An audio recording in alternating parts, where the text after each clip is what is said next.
December 16, 1944, brought an eerie quiet to the Ardennes forest. Snow had settled thickly across the landscape, blanketing the rolling hills and narrow roads in a deceptive silence. Civilians might have called it peaceful, but for the soldiers and commanders on both sides, it was a harbinger of the storm that was about to erupt. The quiet held a strange tension, as if the land itself was aware that the coming hours would determine the fate of thousands. To the Allied forces, it seemed almost unimaginable that Germany, cornered and desperate, would attempt one final gamble to reverse the tide of a war that had already consumed millions of lives. Yet that is exactly what was unfolding, a massive counteroffensive aimed at splitting the Allied armies and forcing a negotiated peace before the inevitable collapse of the Reich. By the late months of 1944, the Allies had experienced both triumph and exhaustion. The liberation of France and Belgium had been hard won, and their forces pushed steadily toward Germany itself. Victory seemed imminent, almost inevitable. Confidence, however, has a dangerous tendency to blind, and the quiet belief that the war was winding down left gaps in perception. German forces, although battered and strained, still possessed tactical skill, experience, and a willingness to exploit any hesitation. Intelligence reports were conflicting and fragmented, creating a fog of uncertainty that hung heavily over Allied command. Supplies were stretched thin, winter had made transportation difficult, and units were weary from months of continuous fighting. In this moment of overconfidence and fatigue, the Ardennes offensive arrived, swift and brutal, challenging every assumption the Allies had held. At the heart of this offensive was a small, unremarkable town. Its significance lay not in grandeur, but in geography. Multiple key supply routes converged there, forming the arteries that connected Allied divisions across Belgium and Luxembourg. If German forces captured this town, it would sever communication and supply lines, isolating entire divisions and creating chaos on the front. Defending it would require precise coordination and rapid movement, both of which were complicated by freezing temperatures, snow-covered roads, and enemy fire. Commanders understood that this was no ordinary engagement. Success depended not on the heroics of individual soldiers, but on the execution of a strategy that balanced speed, risk, and the unpredictable variables of human behavior and nature. Inside a dimly lit command room, maps sprawled across tables under flickering lamps. Officers huddled over intelligence reports, debating the best course of action. Some argued for reinforcing positions slowly and cautiously. Others urged immediate movement, recognizing that hesitation would give the Germans time to exploit their advantage. At the center of these discussions was an American general, a man known for his calm demeanor and methodical thinking. He listened quietly, weighing conflicting reports, analyzing terrain, and considering the human cost of every decision. He understood that whichever course he chose would determine not only the outcome of this engagement, but potentially the course of the entire campaign. Hesitation could be fatal, and yet acting too aggressively carried equally high risks. Ultimately, the general made a decision that would define the operation. He chose speed over caution. Rather than waiting for reinforcements or perfect conditions, he ordered divisions to move laterally across difficult terrain, repositioning themselves to stabilize the front immediately.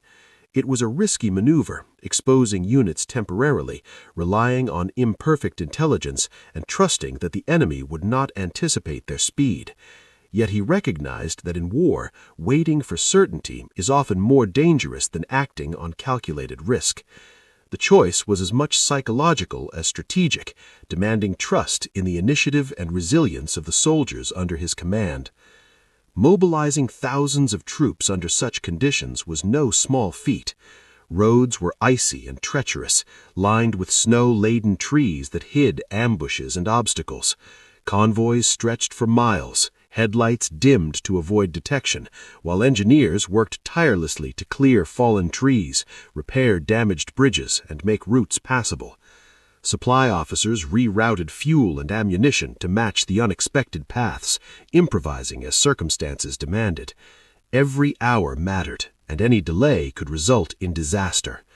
Soldiers faced extreme cold, their breath forming clouds in the frigid air as they huddled in trucks or trudged alongside vehicles. Each man carried the weight of uncertainty, fear, and responsibility, knowing that the outcome of the battle and countless lives rested on their actions. As the soldiers moved, mechanics and medics played crucial but largely unseen roles. Engines froze in the sub-zero temperatures, and vehicles broke down, threatening to halt entire convoys. Mechanics worked tirelessly in the cold, hands numb but steady, repairing what could be repaired and improvising solutions when necessary. Medics treated frostbite and exhaustion, ensuring that as many soldiers as possible remained combat-ready. Engineers laid mines, reinforced positions, and prepared defenses under the constant threat of enemy reconnaissance. These efforts, though rarely chronicled, were pivotal to the operation's success. Meanwhile, German forces observed the movement but misinterpreted it. Reconnaissance reports suggested rotation of tired units rather than deliberate repositioning. Commanders assumed that the Allies were scrambling defensively rather than organizing an offensive stabilization. This misreading proved decisive. It bought precious hours, allowing the American divisions to reach their designated positions before the Germans could exploit the temporary gaps in the line. In war, timing is often everything. A delay of even a few hours can mean the difference between catastrophe and survival. By the dawn, what had once been a vulnerable town at the center of a threatened front had been transformed into a fortified stronghold. Trenches were dug, artillery emplantments strategically placed, and roads mined to slow potential attacks. The soldiers, exhausted and cold, were ready for the first German advance. When the enemy troops arrived, they encountered a level of resistance that far exceeded expectations. Momentum, which had been on Germany's side just hours before, was suddenly halted. An offensive that seemed unstoppable now faced fierce opposition, and the initiative began to shift. Despite this success, the operation came at a cost. Soldiers suffered frostbite, exhaustion, and minor injuries. The human toll of winter combat is often underestimated, yet the mental and physical strain on the troops was immense. Each man endured long hours with little sleep, harsh conditions, and the ever-present threat of death. Yet morale held remarkably well. Soldiers understood, if only partially, that their efforts had prevented disaster and preserved the front line. This human resilience, the ability to act effectively under extreme pressure, was as critical to victory as artillery or numbers. Leadership throughout this operation was exercised quietly, without fanfare. The general who made the decisive move remained composed, issuing orders without dramatics or grand gestures. In later reflections, he emphasized that leadership is measured not by recognition or personal glory, but by the ability to make informed decisions, assume responsibility, and act decisively under uncertainty. It is a reminder that wars are often won in command rooms through thought, judgment, and courage as much as on the battlefield. The broader strategic impact of the operation was profound. Stabilizing the Ardennes front allowed the Allies to maintain initiative. They could regroup, plan subsequent offensives, and prevent German forces from exploiting temporary weaknesses. Within weeks, the German offensive lost its initial momentum and eventually collapsed. This single decision, executed under extreme conditions and risk, shaped the final months of the European theater and accelerated the path toward victory. Beyond military considerations, the operation provides enduring lessons about decision-making in uncertain conditions. Perfect information rarely exists. Leaders must act on probabilities, intuition, and experience. Hesitation can be as dangerous as recklessness. Acting decisively, even when the outcome is unknown, can prevent disasters that otherwise might seem inevitable. The Ardennes operation serves as a study of human judgment under pressure, illustrating that wars are often determined by decisions, not just by guns, tanks, or manpower. History, however, has a tendency to highlight dramatic battles and heroic last stands. It rarely celebrates victories defined by the prevention of disaster rather than its occurrence. The events in the Ardennes remind us that some of the most important moments in warfare are invisible to the public eye.